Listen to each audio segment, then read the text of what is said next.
1945-yil 8-may kuni tunda Germaniya urushni davom ettirmasligini, barcha harbiy kuchlarni to'xtatishini va yengilganini tan oladi.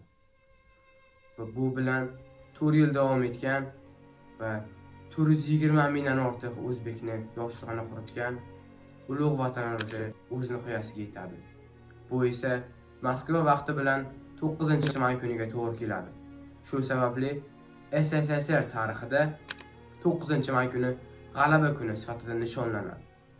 O'sha davrda front va front ortida jon olib jon bergan o'zbeklar 6,5 million kishini tashkil qilgan bo'lsa, o'shandan 1,5 milliondan ortiq kishi frontga jalb qilingan.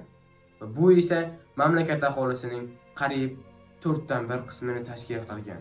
Shu sababli O'zbekiston Respublikasi birinchi prezidenti Islom Abdug'aniyevich Karimov 1999-yilda 2-mart kuni 9-mayni xotira va qadrlash kuni deb e'lon qilish to'g'risida farmon chiqargan.